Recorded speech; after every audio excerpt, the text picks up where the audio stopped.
So what are the deck's matchups? How does it do? Well, I'm going to be completely honest with you. Trollface has amazing matchups versus virtually any deck as long as you get set up. If you fail to get the lockup before your opponent gets his or her board established, you have a good chance of losing the game. It's possible to make a comeback if your opponent puts all his eggs in one basket, that is, only has one attacker, and you can lock it with sheer cold and then play one or two Weaviles alongside Slowking to control the board. But this is tough. You want to get Weavile out as soon as possible so your opponent's setup is hindered. The deck doesn't do well if you don't get set up fast.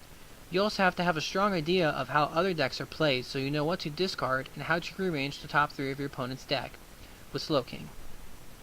I will say that perhaps the deck's roughest matchups are Yanmega and Magnezone and Zekrom with Tornado, Shaman, and Pachirisu. Now, with Yanmega and Magnezone, that's a very, very tough matchup. If you go first, you obviously have an advantage. You can get your Sneasels out first, and then follow those up by Weaviles the next turn, which helps tremendously. If Magnezone gets out on your opponent's side, you're pretty much out of luck. Magnezone is just going to keep using its magnetic draw power and keep refreshing its hand. Even if you control the top 3 cards of your opponent's deck, your opponent would just eventually draw into them. And that's just, it's a permanent draw supporter that you cannot get rid of. With Magnezone out, Yanmegas will soon follow, and those Yanmegas will 2-hit KO your Beartic while you're only able to do 50 to one of them, maybe even 2 if you're lucky. Like I've said earlier, you can hinder setup, but there's only so much you can do. It's hard to determine what is a bigger threat, Magnezone or Yanmega. If you can control hand sizes, then getting rid of Magnezone would probably be the best course of action. Otherwise, you want to get rid of Yanmega so you can sheer cold Magnezone and prevent it from attacking.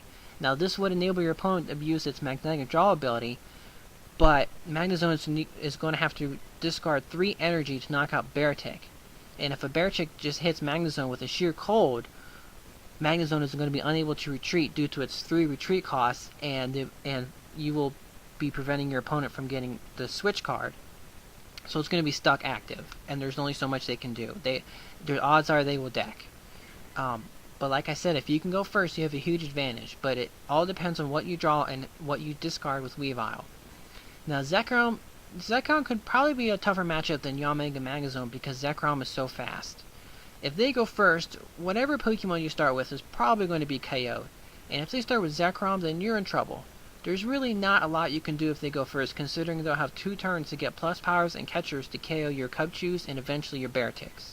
Now if you get hit at Zekrom with sheer cold, and discard Shaman, ways to reuse Shaman, ways to get Shaman, then you can gain the upper hand. Like I said, sheer cold followed by Icicle Crash is a 2-hit KO on Zekrom, and Tornadus as well.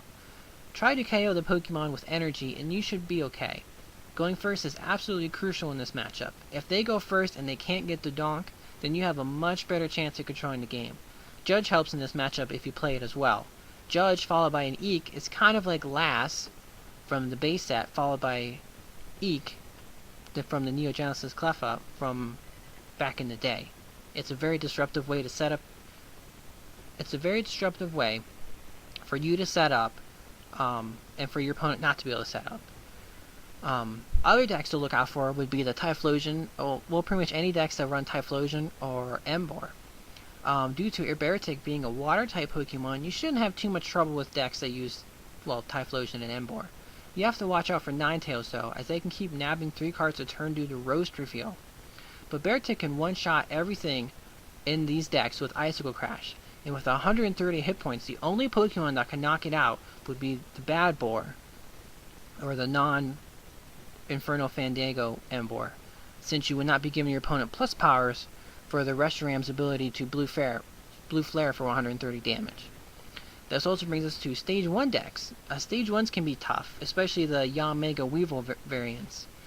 Anything with Donphan should work in your favor since you can one-shot Donphan with Icicle Crash, or you can hit it with 80 with Sheer Cold and prevent it from attacking.